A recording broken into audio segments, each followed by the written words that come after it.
Welcome to the Maintainable Software Podcast, where we explore the art of improving existing software with seasoned practitioners who have helped organizations work past the problems often associated with technical debt and legacy code. I'm your host, Robby Russell. On this episode, Ben Parisot joins us from Portland, Oregon in the United States. Ben is currently a software engineering manager at Planet Argon, which sounds oddly familiar.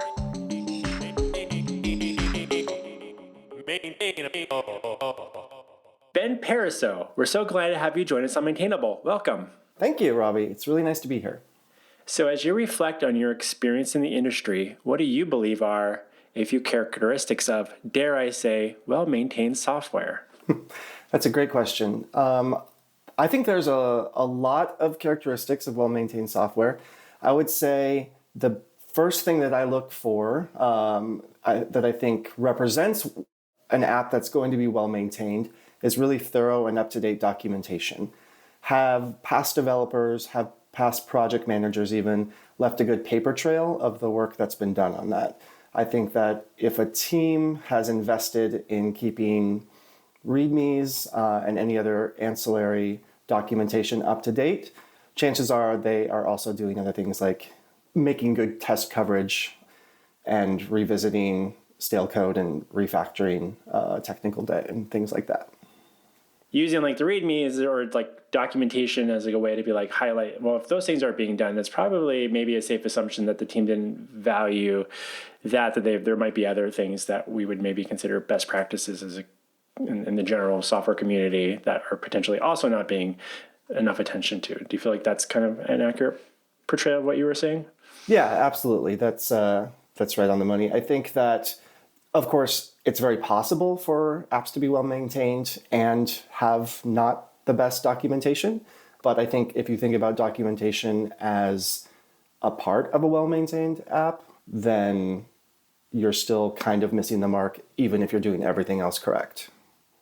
Documentation always seems to be like, if there's time, like extra time of it, like there's this magical like time in the future that I'll have extra time to do something. And so you deliver something, or maybe you're running late on something, you're like, I'll come back to that. And then you don't get a chance to. But then I've also seen teams struggle with sometimes referencing documentation in conversations or showing that like, oh, we put this stuff in the documentation. If you've ever worked on documentation and no one's ever used your documentation, I always wonder if you start to feel like it's not useful because it doesn't seemingly be referenced by your peers. Have you seen that, or how do you combat that as a team? Yeah, I think that that's a very real possibility of people not feeling compelled to work on documentation if they don't feel like it's going to be regularly used. The argument I make against that, or I guess for thorough documentation, is it just needs to be used once. And I like to frame it for developers in their own experiences. So when was a time recently that you inherited a code base that had outdated setup instructions and you had to go down some rabbit hole on Stack Overflow or try to figure out what version of Rails this app is on or something and figure out how you need to reconfigure your environment or whatever. Most people have that experience, and so they can empathize with future developers, hopefully, that might have that experience if they didn't update their documentation. So it's a practice in empathy and getting people to realize that the work that they're doing might seem sort of silly or low priority now, but in the future, they may even need that information and have forgotten it. So they're included in those future developers that we're considering. How do you help, you showing like you only need to use it once. I like that as kind of like a way to frame that with your team. Are there strategies you found to also, like, how does a team keep things updated outside of like when someone uses it and be like, oh, this is outdated, I guess. And I'm assuming you might encourage your team to be like, see something that no longer seems to be accurate anymore, change it. But what about if no one's going through that process and using it at the moment, and then 4 or 5 years later down the road, then you're like, oh, this doesn't seem to be reflective of the current reality anymore. Like, how do you track down and maintain documentation and or find no longer applicable documentation? Well, the ideal answer would be a regular documentation audit of like internal and external documentation that we're using. That can be hit or miss in terms of getting that done. And so, unfortunately, well, not unfortunately, I guess it's good that people do this, come across it, like highlight it as they come across it, I would say. And that works well enough. I do think that combined with some semi-regular audit of documentation is really necessary. And that's both like internal documentation for best practices and policies and processes for the team, as well as documentation of apps that you're working on, like READMEs and such. So I definitely think that it should be on the calendar. It's something that like every team should just assume that they're going to be doing, maybe once or twice a year. And also developers should feel empowered when they come across documentation that isn't updated to change it, update it, make a note of it, and share that with other people working on that project. Are there some strategies you've taken with your team to processize like what goes where in documentation, at least have some sense of standardization? I know that because you work in an environment where there's multiple client projects, and so there's a lot of context switching between different types of client projects and different code bases. And a lot of our listeners might be working at a product company where they have probably still a lot of documentation for different aspects of the software they're maintaining and stuff like that. How do you and your team talk about these things and propose ideas on how to keep standardize that?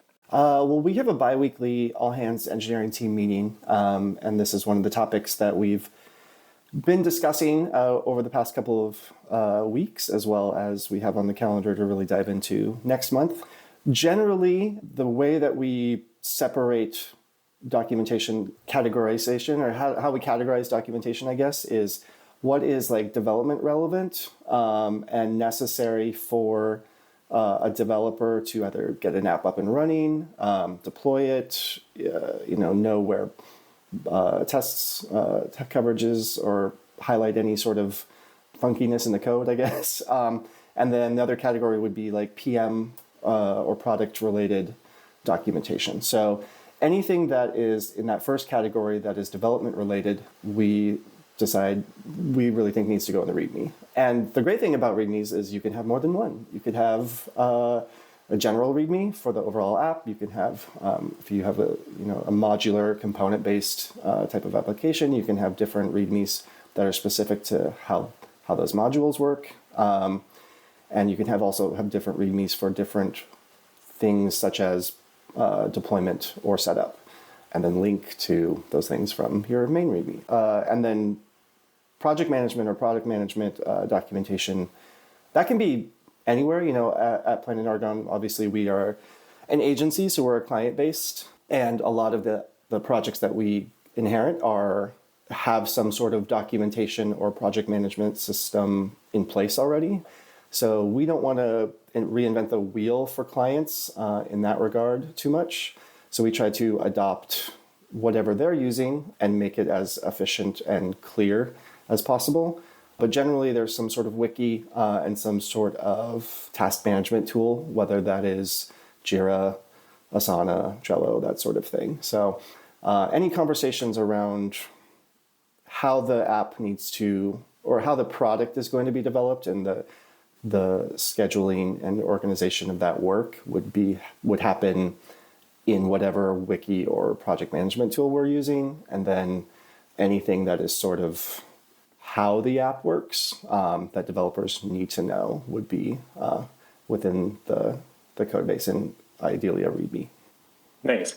Given that you've been in a management role for a number of years now, thinking back to a little bit when you were a engineer, day-to-day engineer yourself, what were some of the technical hurdles that you encountered and needed to climb through when working with some legacy code bases?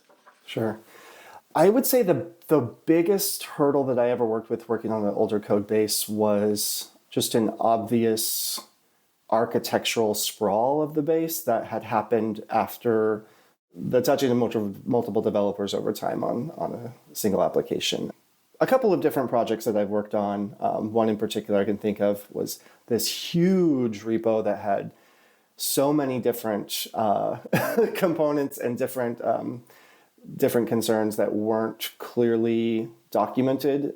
And so it was very difficult to onboard to that application because not only was there no guide as to how each module or component was working to fulfill like the larger goal of the application, there was no diagram or explanation of how they all worked together. So there was no like connection or component diagram. So again, for me, it all came back to documentation. Like if there'd been even a high level overview of how the application worked, like a data flow diagram, even something like that would have been great and probably would have made it a lot easier for myself and other people to onboard to that code base. But in reality, we just sort of like started by grabbing bugs out of the backlog and tracking things down through the code and trying to put a mental map together on our own. Or what would you have done differently? Do you feel like you were ever able to do anything like get the time to spend on creating some of those like sort of artifacts, like diagrams, things like that? Do you have good examples of when that you've seen that work well for teams? Yeah, this is actually really that specific code base is an interesting example. I did spend maybe like a day and a half mapping out my own component diagram of the React front end, just because that's where I was working mostly. And it was, like I said, very sprawling and not at all obvious what everything was doing. That was somewhat helpful. I'm not sure that I would have repeated that. I can't think of like, this was a number of years ago, so I can't think of like what I could have done differently or a different way to create that artifact that would have been helpful. But I think that it was definitely better than nothing. And I was able to share it with some of the other people other developers that I was working with on the application. So they might have had more use out of it than I did. But it at least the exercise of creating that artifact did help me get a better understanding of how those components related to each other and how specifically like data flow was happening and the design of it. Whether I went back to that often at that point was sort of like not the point, I guess, because I already had sort of a better understanding just by mapping it out. Nice. Yeah, I'm always curious about that because admittedly, even in my own career, there's been a handful of times I've ever worked on projects where I feel like there was some existing diagramming, flowcharts that really explained how things kind of fit together. More often than not, the closest that I'd ever seen to that outside of, a few things would be like maybe some outdated stuff that someone had worked on a couple of years in the past. And like, well, it's still kind of relevant, but outside of like someone sitting down or, me sitting in a conference room somewhere and having some experienced person on the project start mapping things out on a whiteboard for me and me hoping that I can retain as much of it as I could and taking a picture of it for later, probably never looking at it again, but, and being like, I probably might retain 10% of what that person just spit out. And usually in my scenario, it's because we're coming in when someone's leaving a project potentially. And so they're trying to offboard and trying to be as helpful as possible.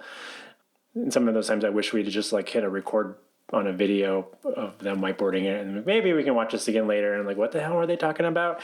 But it is an interesting challenge for developers to pass knowledge from one team or person to each other without some visual representation or documentation that you actually both understand. And like, does this make sense to you? And like in the moment you might be, yeah, but until you actually need to like apply that knowledge, you don't know how much you don't know yet, I suppose. And that could be an interesting thing. And then maybe that person's already gone and then you're kind of like, well, we got to figure it out, I guess. So I would say, well, for one, like if I had a nickel for every picture of a whiteboard I have in my phone, yeah, that's, but for real though, I think that recording or documenting that knowledge transfer or explanation of an app's ecosystem is essential. And like the documentation we discussed earlier, even if it doesn't feel relevant currently, or even if you don't feel like you're remembering it all in the moment, the fact that it was explained to you means that it might be somewhere in your brain down the line. And then even if you don't recall it exactly, if you're facing an issue and you've had that onboarding experience, then I think it's probably easier to know where in the app to look to solve your issue, or at least like be able to say, oh, I think I have a diagram somewhere in my phone. Let me go look for that. That might explain this better. So yeah, it's always a good thing, I think, even if in the moment it feels overwhelming or not relevant to the current work that you're doing. I appreciate that.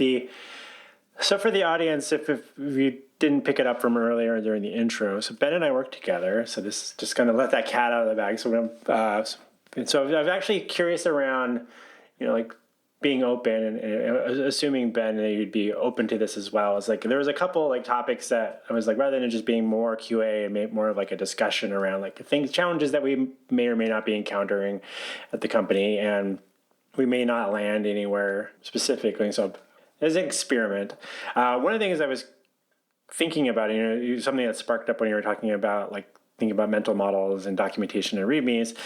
We have this, we often start off with projects where they're usually existing applications, and they would come to us. And so we do this kind of initial discovery phase, and we usually do like a code review and audit, and we run through our checklist, things that look good, things that we're concerned about, make our recommendations to the clients. And then we talk about, okay, now what are we going to start working on with them? And, we'll have like our laundry list of things that we're recommending. And then they have their backlog of like their priorities, which is very rarely like clean up technical debt. It's more like we need to get this feature finished, or we need to fix some of these weird bugs that we're seeing, and we need to do that as quickly as possible. And so sometimes I wonder, like, if we're missing some steps early on, because clients want to start moving on their priorities. But is there anything that you think we could be doing a better job of like how we acclimate our team to getting that mental model a little bit quicker? Because I don't know that we're able to quite do that in just a code review, because it's like a little bit of that there. We can say, like, here's some hot areas of the code that like high churn, code churn and things like that. There's like some metrics that we get that we can use there. But yeah, I don't know. It's just kind of something I'm kind of curious about if you or the team have talked about things like that. Yeah, we've definitely talked about this, and I've also talked with our project manager about this as well, about speeding up the sort of like time to value or time to productivity when a new developer is onboarding to an application. And we have discussed a lot of different solutions or potential ways to improve it. I think that the nature of our work, specifically here at Planet Argon, is inheriting similar applications, but every project is its own unique flower. So we can't apply the same standards and the same process for every single project, just across the board. That being said, standardization of information that is documented and that needs to be shared with a developer when they are onboarding to a project can really help speed up or reduce friction, I guess, when they are finally starting to dive into the code base or work on the app. And that can be README documentation, as well as if we have a wiki of the client, sales goal, or like goals coming from sales to developer to dev team, like what is the purpose, what is the client trying to do by hiring us? Like what is their goal? That's a big one. That helps the team often like better understand what they should be focusing on right off the bat once they get into the code. And then in terms of like simplifying or smoothing the actual code onboarding process, this is something that we go back and forth on. I don't know that there's any like real great way to do it. I do like to throw developers kind of into the deep end in little ways, depending on their comfort and experience level. But I think starting with bug fixes is great. We do that a lot, especially with like interns or more junior developers coming on, like tracking down an issue in a stack and really helps you touch multiple parts of an application and kind of get a feeling for how things are working. Pairing is also really helpful. I think that if there's a technical lead on a project, which there should be, and they have a good understanding of the app ecosystem, they should pair with an onboarding developer at least once or twice in the first couple of weeks. And that doesn't need to be like a traditional 50-50 pairing session. It could really just be a shadow session of the new developer watching the more experienced developer work and asking questions. But investing in that time really helps set, even if it doesn't shorten the onboarding period, it really helps set the developer up for success once they are fully onboarded, because they are more comfortable with the code base and they can navigate it a little bit easier, I think. One of the things that I've seen over the last few years is things that have shifted, and it's been interesting because in my role is I'm a little bit less day-to-day involved in client projects, whereas go back 3-4 years I was a lot more involved in, which allows me to do things like do this podcast and stuff like that and focus more on sales and marketing.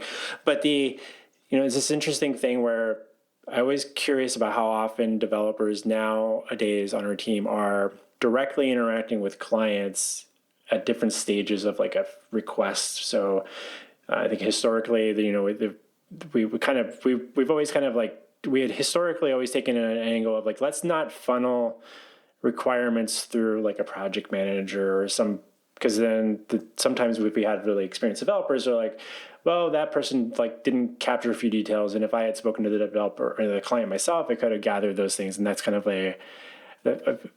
I've been in that scenario and I've seen a lot of developers say that, but also been around a lot of developers that also wish they had a whole lot less meetings as well. So there's always this like, everybody wants to be in every conversation. That's super important, but it's not easy to know when those conversations are important to be part of and to opt in or out of them.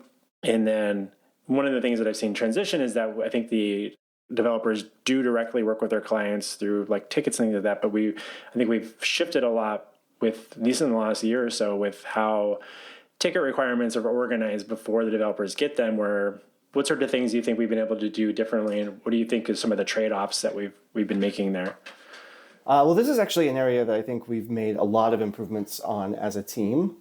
The way that we've approached it has been a very collaborative, sort of grassroots approach to deciding what it is that we want or need as developers in order to do our job successfully. And I think that that's really what it boils down to when it comes to like ticket requirements or communication with the client. Is this essential for me to do my job well? And if so, like what's the information that I need? So in one of our, actually I think we had it over a course of a couple meetings, but in a few of our all-hands engineering meetings, we brainstormed what information needs to be as templated in an issue in terms of like requirement gathering. And so that really helped sort of highlight places where we commonly weren't getting the right information from clients across all different types of projects. And it also highlighted things that were maybe seemed necessary or the client tended to want to tell us, but they were actually just kind of a distraction. So once we had a strong list of what those like absolute requirements were, I researched some Jira plugins for issue templates, and then created some documentation on how to use those. Our PM uses it now really well. A lot of our clients have adopted it, not all of them though. It's, not up to them necessarily, but when we are the ones creating those issues, using those templates, we now get way better requirements because the client is prompted with the information that we as a team need from them. And we're not just asking the client to try and figure out what we need. I think that can be a big mishap for both an agency and a product team. If there's stakeholders creating issues for clients or for devs that aren't developers or aren't really that tech savvy at all, they don't know what information they need to provide in there. Like, their idea of what a thorough ticket might be may be way off than what actually they meant to be. And might be like too much than what they actually need to put in there. So telling people exactly what you want and need to hear in a ticket or an issue really helps ensure that they get at least close to that.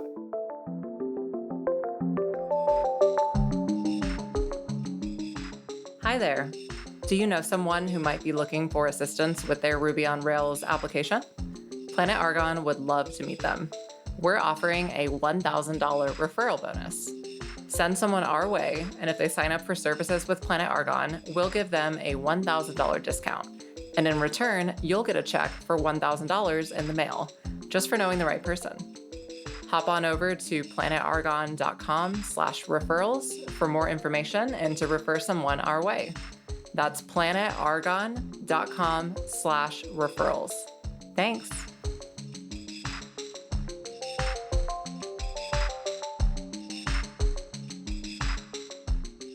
Are there other types of things that the team hopes that we can shift with how we're working with clients? Does it seem like the team wants to interact more directly with clients, or just is that whole idea of keeping things a little bit more funneled through some business gathering requirements role seem to be like the trend that we're experimenting with right now? Yeah, I think I wouldn't say that the team wants to interact more with clients. I think that we are in a really good spot right now with most, if not all, of our clients in terms of the content and the format of communication. Generally, most, if not all, communication is happening in a Jira issue in a comment section, and it's specific to that issue. I'll also obviously have like retainer planning meetings, sprint planning meetings, just regular stand-ups or check-ins with clients. So that's a time where things are a little more free flow, or the devs can talk in general about how projects are going. But the way that our communication is right now is very specific to actual work. And I think that's really great for both client and developer. When it comes to, our clients not being trained product managers, that's where I think it's our job, especially like the tech leads on the project and the project managers, to show them how they should be acting. The Jira task templates are a great example of this. Like, that's why we created them, is so that our clients know what information we are expecting from them. Communication is the same way, I think. Like, we can model the type of communication that we want to have as well as that we don't want to have.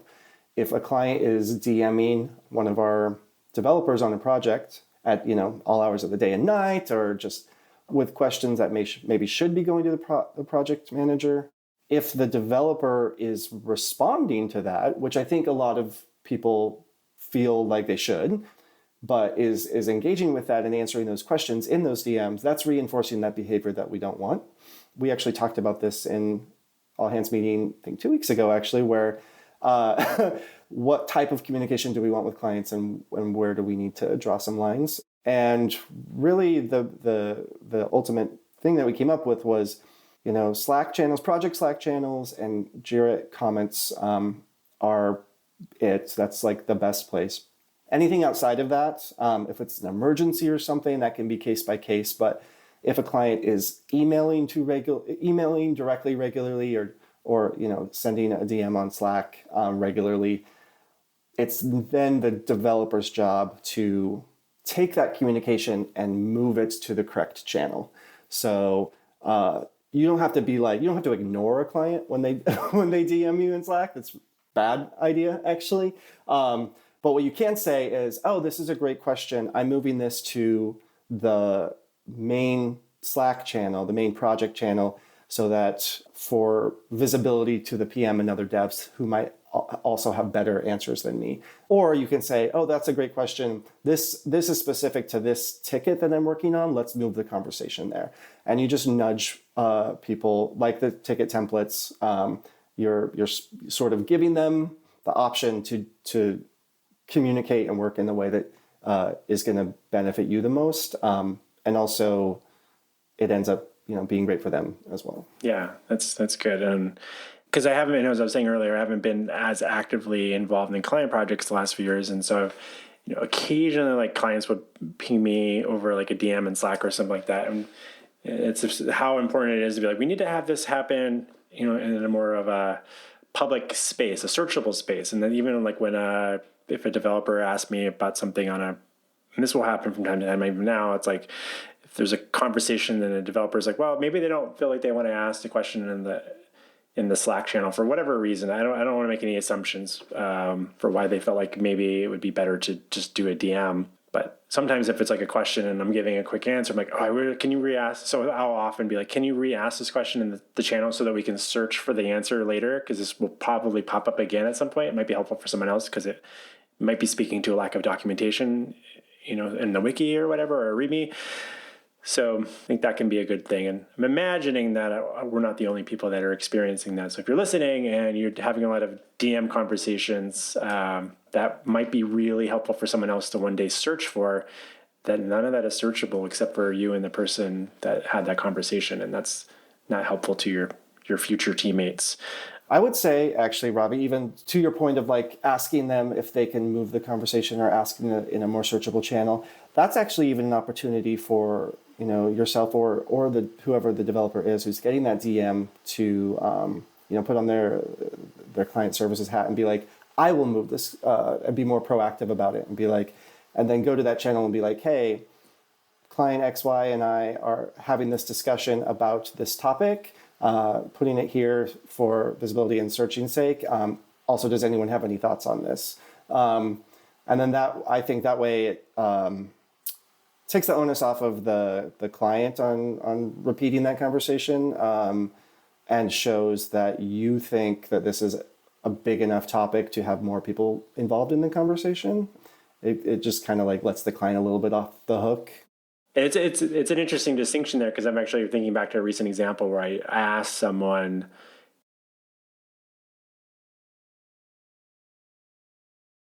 started asking some questions, and I'm like, hey, can we move these kind of conversations to our marketing Slack channel so that this is searchable in the future for us, and we don't need to work out our master plans for some of our marketing projects in a DM conversation. So and that was my way of like setting some boundaries of like, let's not use DMs for things. But I'm just being open. Like, it's an interesting how I might approach different people in that, and making it.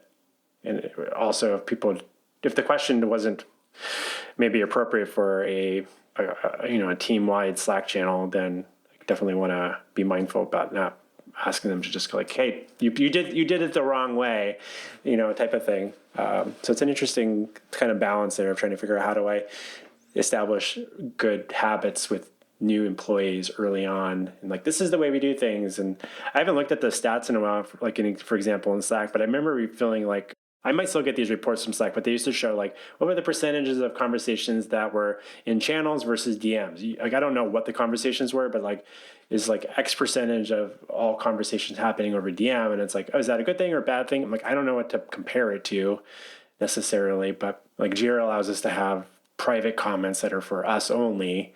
We use that occasionally so we don't have to like bother a client with like details that might be not helpful to them or confusing. But it's an interesting thing to kind of weigh up where you have conversations and how you establish that kind of a standardization across your projects. I think one big way to encourage that is definitely, like I mentioned, modeling the behavior that you want to see in clients can also be applied to new developers. If your PM, if your tech lead on a project is actively in a project Slack channel and having discussions on issues in that format, then I think that new developers will see that and will know that that is what is expected of them. If a PM is like actively direct messaging devs and is setting that example in the way that we don't want communication to happen, then you can't really fault the new hire for thinking that that's how they should be doing it. So like modeling from a leadership position or a project manager position is really crucial for getting instilling that type of communication behavior in new hires as well. So let's pivot a little bit. I want another conversation I was kind of looking. It's a squishy one, and I think is related to one-on-ones. Let's just assume that everybody listening hopefully has at least some regular cadence one-on-one with someone that they work with, but maybe they're like a freelancer that works by themselves and they wish they did. When it comes to having one-on-ones with you and your team members, like what do you believe makes for a good one-on-one? Like, I would say, not to sort of boil it down into a really too overgeneralized answer, but I would say consistency is probably the number one most important thing for successful one-on-ones. And consistency can be both in schedule and in format. I have one-on-ones weekly with my team.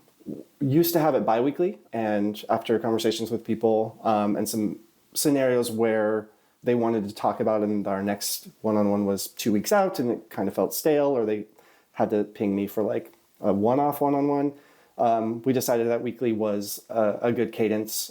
It's also a great, especially if you're on a distributed team, you're working remotely, having weekly one-on-ones is really great for just keeping in touch and with your team or your manager and making sure that you're all on the same page. So yeah, we moved to weekly from bi-weekly. It gives devs a quicker turnaround time on opportunities, more opportunities to ask for things or to bring up issues. It also reduces the sort of inherent tension or expectations that can sometimes happen with one-on-ones. I know that when they are less often and seem more formal, sometimes that can be anxiety inducing. When I used to have one-on-ones with a previous manager, they were like quarterly at best. And so they always felt like we have so much to talk about. We have an hour. It's all very heavy and very important. And, if we don't solve all these problems during this hour, then, I'm not going to get a chance to talk about it for another 3 months. So the regularity makes things, gives the opportunity for more specificity and diving deeper into topics. Also consistency in format. I have a very consistent format with my one-on-ones. We use the Know Your Team tool, which is a great online tool for collaboration, note-taking, sharing meeting notes, and just general connection with your team. My format for one-on-ones is reviewing the previous meeting's topics, asking the team member if they have anything to add or anything specific that they want to talk about that day. And then, if not, moving on to topics that I want to go over. And then we always end with a review of either to-dos that have come out of that or asking if they need anything from me to get done for them over the next week or until we meet again. So yeah, that format seems to work. A lot of times we don't even get to topics that I had on the agenda because people come, they know that they have that space carved out for them at the top of the one-on-one in order to discuss things that they want to discuss. And honestly, those are the best kinds of one-on-ones when they are employee driven, because that means we're really getting into things that are important to them or that they want to have resolved to help their experience. But I also think that to going back with the tension and the familiarity and regularity of one-on-ones, sometimes my one-on-ones with my teammates are 10 minutes long. If neither of us have really anything to talk about, we hop on the call. Hey, how's your week been going? Has any issues with the work? Tell me a little bit about what you worked on this week. I don't have any topics. You don't have any topics. Great. We get 20 minutes back of our day. And that's not a waste of time. And it, reinforces the relationship. And the most important thing is it's still providing the opportunity for someone to have that. It's giving them the space to bring something up to talk about if they need, even if they don't have anything to go over. One of the things I've always been curious about with different teams and how they handle one-on-ones is, something that I've tried to shift around, and I'm realizing that with someone that that reports to me right now that we're doing one-on-ones where some people see one-on-ones as one of the few chances they have to speak with a manager. So they come with project specific type of status updates or things like that, or trying to work out an issue, solve a technical challenge or something. And so hey, I've had developers that when they reported to me in the past, they'd come oh, I'm working on this architecture thing. Can you help me? And I'm oh, is that what you want to use the one-on-one? We can do that, but it's we could but this time's for you and not for the client project. It's like, is consistent? Do you feel like the team is able to see a distinction there, or are you problem solving project problems that are not like higher level things, or are you getting like into the weeds of like, I'm working on this React thing? Where's that line for you? Or do you feel like that's the appropriate place for those types of conversations? I don't think it's inappropriate. I don't think it should be the priority. Like I said, I view one-on-ones primarily as opportunities for someone on the team to bring something up that they're struggling with if necessary. If that is a technical issue and I can help them with it, great. We also talk a lot about professional development and growth in one-on-ones. So oftentimes those types of scenarios we can relate back to a professional development goal or something that they have been trying to grow in their skill set. So yeah, if someone's struggling with some React issue and it is specific to a client, I'm happy to jump in and help them with that, because it's oftentimes they have like build up React skills as one of their professional goals for the quarter or whatever. So it's very rare that I've been asked to help with something that's super specific to a client's needs, that's irrelevant to any other aspect of that developer growth or experience. Thankfully, I think that we have really good culture of pairing and mentorship and peer support.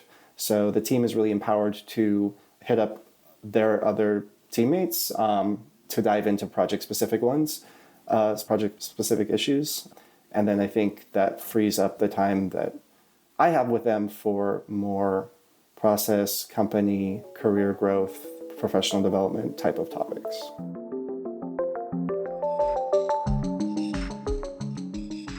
We'll be back with our interview with Ben in just a moment. Hi, it's me, Robby. I just wanted to take a quick moment to say thank you for making time to listen to the Maintainable Software Podcast. If you're finding these types of conversations valuable, please consider sharing a link amongst your peers and/or writing a review on Apple Podcasts to help spread the word. Also, is there someone you think I should be interviewing on Maintainable? Shoot me an email to Robby with a Y at maintainable.fm and state your case. And now, let's get back to our interview with Ben Parisot.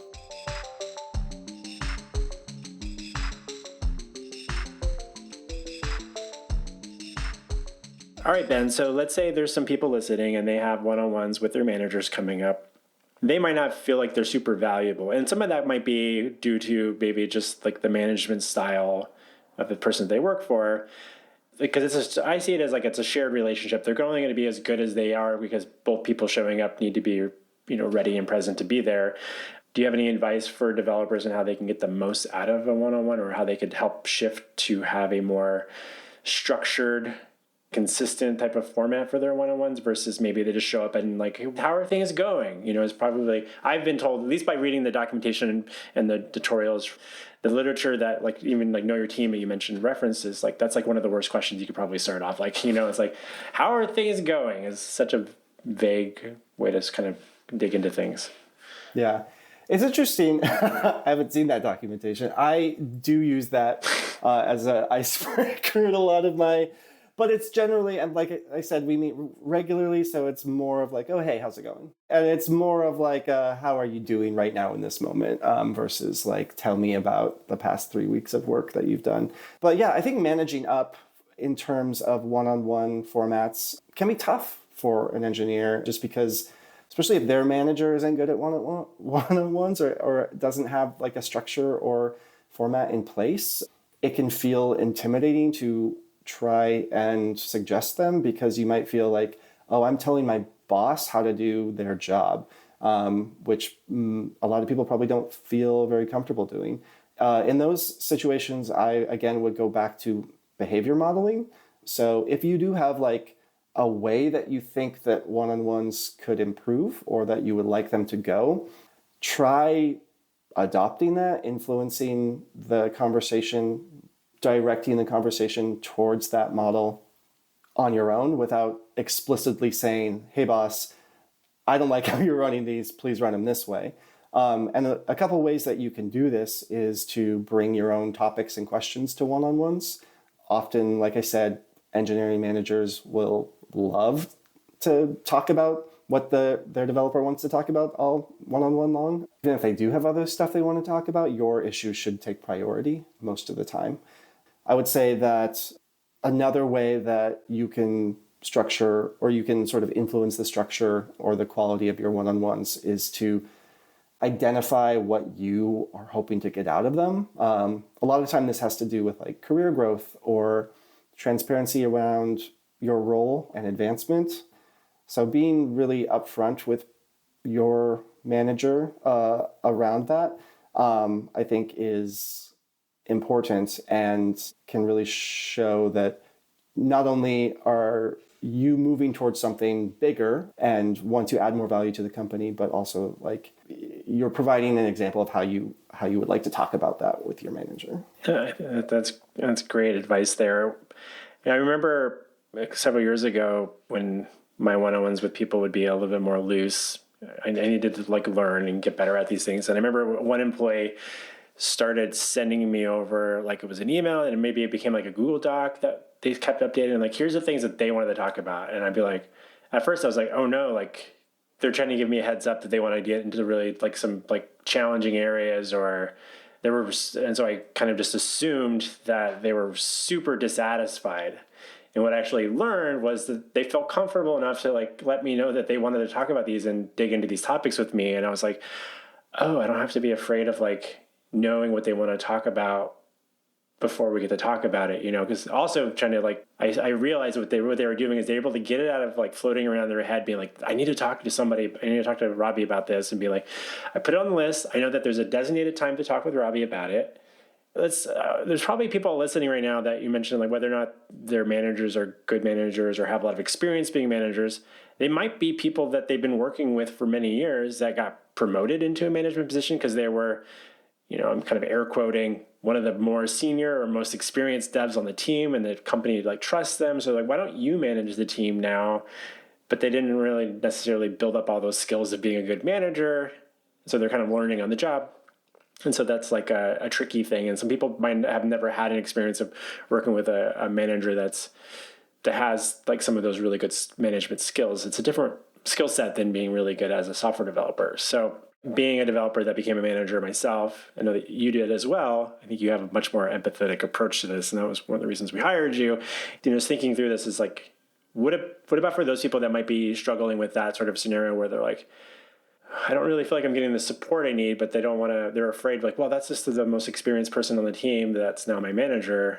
How do I help them become a better manager to help myself? Or is that even their responsibility, or who should they turn to talk about this? That's a really great question. And I think it can be difficult. And it's certainly dependent on the structure of the organization that you're in. If you have skip level meetings, so if you're an engineer and you regularly meet with your boss's boss or someone that is a little higher up than your boss, that's a time when you can give feedback on their performance as your manager. I think that any company, regardless of structure, should give everyone the opportunity to give feedback on how their boss is doing. So that, and as a manager, that's one of the most enjoyable, valuable things that a developer can do for me is give good feedback on how they think that I should change, or critiques on how I'm doing my job. Because otherwise, I'm not gonna, and they're not gonna continue to have a problem with it. In terms of like in the moment or like immediate changes, managing up in that way.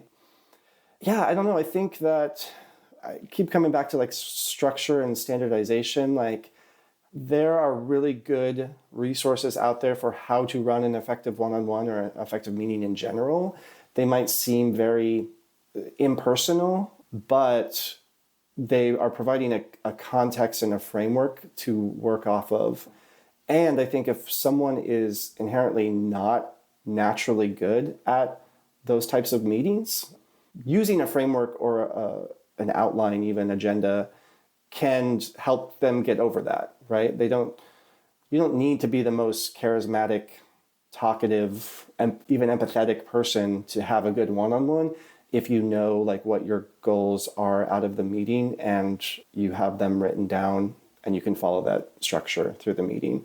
I do want to say to one of your points earlier about sending things in advance and keeping that Google Sheet or whatever list of topics.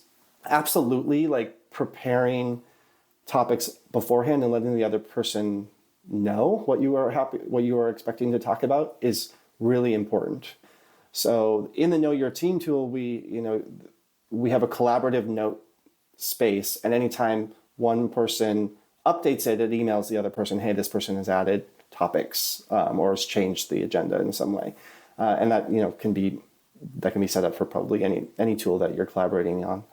And that way, I try to do at least a day in advance so that should the team choose to, they can go in and look at the meeting agenda and they know exactly what I'm planning to talk about. And that really helps them, I think, like prepare if it seems like something that they are nervous about, like they can feel their feelings and feel the nervousness and like prepare for that so they don't feel ambushed. This is something I adopted in our biannual reviews as well, is asking the team, how do you prefer to receive the information? And most people prefer to receive it at least a day in advance so that if we're going over part of the review and there's some constructive criticism happening, that it's not the first time that they've heard it and they're not taken off guard by it. So I don't think I really answered your question in terms of like how to manage up and how to get your manager who isn't really a manager but is actually a senior developer to get better at it. I would say, if you've been working with someone that long and you have a good relationship with them and now they're in this management position, they probably know that they're probably aware that they're not a trained manager or they don't have this experience necessarily, and are probably open to constructive criticism or suggestions on resources for them. I would say that there are certainly parts of management that I'm not the strongest at, and if my team came to me and was like, hey, Ben, you seem to be struggling with this, here are some resources that I've found, or that here are some experiences I've had in the past with other managers who really did this well, I'd be like, oh, thank you. Like, this is great. Like, tell me how you want me to help you do your job well. And a good manager, regardless of their experience or their natural inclination to the position, I think will be open to that kind of feedback and will take it, internalize it, and then hopefully use it. I think that's some really good advice there. One of the things that I wanted to quickly touch on is that I know that you are more comfortable talking with the teammates, people on our team, about their long-term plans and career goals. Like we have we're in different roles. I want to have everybody stay here as long as possible because they want to be here, but we also know that like not everybody is going to be here for everybody, and so how do you have those types of conversations? And do you feel like the people on the team feel safe to talk about those types of things? And maybe part of it is like, maybe people haven't felt safe to have those conversations, or I've just assumed that they didn't feel like it was a safe space to have those conversations because they're like, well, Robby is like the owner of the company. And if I say that I'm not going to be here in 2 years, and he's going to stop putting good projects my way or something. Yeah, no, I really try to be transparent around opportunity and growth here at Planet Argon. We are a small agency, so we don't have an endlessly tall career ladder for people to climb. So I've had conversations with both, with developers at all tiers about their plans for growth and what happens when they reach a ceiling here, or they feel like they have outgrown Planet Argon and are ready to move on. Demystifying or getting rid of the taboo of leaving the company can make the inevitability of leaving less a dramatic or like painful experience. I've had conversations with developers on our team about when they might leave the company and in what way and for what, like knowing what they would be willing to leave their current job for does two things. One, it helps me helps me figure out, is there something that we could create here? Is there a way that we can tweak a role or create a new one to keep them? If that's what they're looking for, can we offer that to them? And then if no, it also has already opened the conversation, even if it's like 3, 5, 6 years down the road, I will know when they are looking, or I will know when they are ready to go before they even have to say anything, because I will have recognized the things that they've already told me that they like, the ceiling that they've reached. And I think by doing that, you reduce the stigma around leaving. People will give a longer lead time, not just 2 weeks or quit suddenly, and that is a huge thing, both for, disruption of the team and also finding and filling that role. A longer lead time, if someone can give me a month versus 2 weeks, that's wildly better. and people feel more comfortable saying like, hey, I'm going to leave in a month, and here's the reasons why, and we've talked about this already, so it's not a surprise to you, and there's no hard feelings. And then also, when they do leave, they are more likely to be an advocate for the company because they had a good experience. You absolutely don't want someone to leave and have their last experience be a terrible one with a company, because even if they had a really great time, if they quit and it was a rocky experience, then that's probably that's the last taste they have of the company. That's what they're going to remember the most. Yeah, I appreciate you digging into that, and I commend you for being able to have those types of conversations. And I think it's interesting because I always still think like, I wonder how much different it is in the context of someone like you as an employee versus someone that's like an owner of the company, being able to have those conversations with people. Oh, I was just going to say, I'm a very strong advocate, and this is something that I've evolved on over the past couple of years, but I'm a really strong advocate for viewing employment as the contract that it is, and not dressing it up in familial or friendly ways. Obviously, creating a good, friendly culture is important. People should feel comfortable at work, but I feel where like the taboo of leaving a company comes in is, we were a family. It almost feels like a breakup, right? Like, you're dumping me, and what didn't I do? And when you strip all that away and you just view it as a contract, you can talk then about the individual things that make up that contract in a very level-headed way that allows people to negotiate, allows people to really weigh the pros and cons of staying or leaving. We are a smaller agency, and so often when someone is approached by a huge company somewhere, some big tech giant, like, we can't compete with a lot of those perks or benefits. But if we talk about it openly, the contract that they could get there and the type of experience that they'll have at those types of companies versus the contract that they currently have and the type of experience that leads here, I think that a lot of the things that, if you just do a line item, like we have a one up over the big companies because, we're very flat architecture. People feel very heard, and our decisions are very collaborative and democratic. And that's just not often the case in other places. So as a manager, as even the owner, like, it really allows you to highlight the parts of the job that are really great that might not show up if you're doing like salary or compensation comparison or something. That's true. Well, thanks for digging into that with me and giving me some stuff to think about. And it's those sticky, fun conversations to have with people around if it's taboo to talk about these things or not. And so for those listening, you should feel comfortable. But I hope you can find a place that you can feel comfortable to have conversations like that with someone like Ben as a manager. Talk about it. Tell your manager what you want 3 years or 5 years from now. And if your company isn't going to be able to offer that, then they know, like, you're probably not going to be around in 3 to 5 years, and that should be okay. You should be able to leave your job for something that fits your goals. It's true. So I have a couple of quick last questions for you, Ben. Is there a non-technical, non-software specific type book that you find yourself recommending to peers? My favorite thing is Monsters is a great one. It's a graphic novel that is really heavy and really beautiful at the same time. I also am really into, maybe it's just because that was the last book in my book club, but Sapiens by, who is it? It's over in my book. I'm trying to look. Yuval Noah Harari, yeah. It's an anthropology book. It's sort of the evolution of mankind. Since I read it and really loved it, I've heard some feedback about certain methods that he used that were more problematic or negative criticism of the book. But I definitely suggested it really opened up my eyes for a different way of thinking about the human experience, and also our potential future as a species.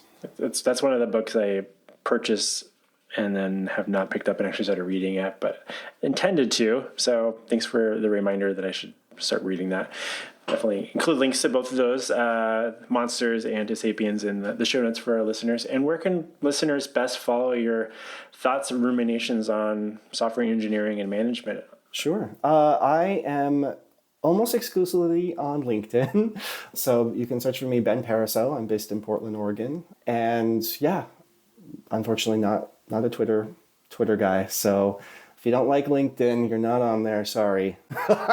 But I am pretty active on there, and I tend to use it more conversationally or info sharing. I also share a lot of jobs. I find jobs for entry to mid-level devs all the time, and I tend to try to post those at least once a week. So if you're out there looking for a job, look me up and follow me, or try and connect on LinkedIn, and you'll be inundated with job potential. Well, that's awesome. I appreciate you doing that for the community.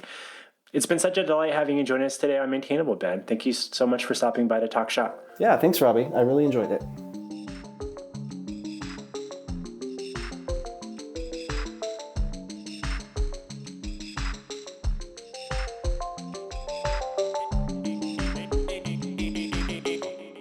Maintain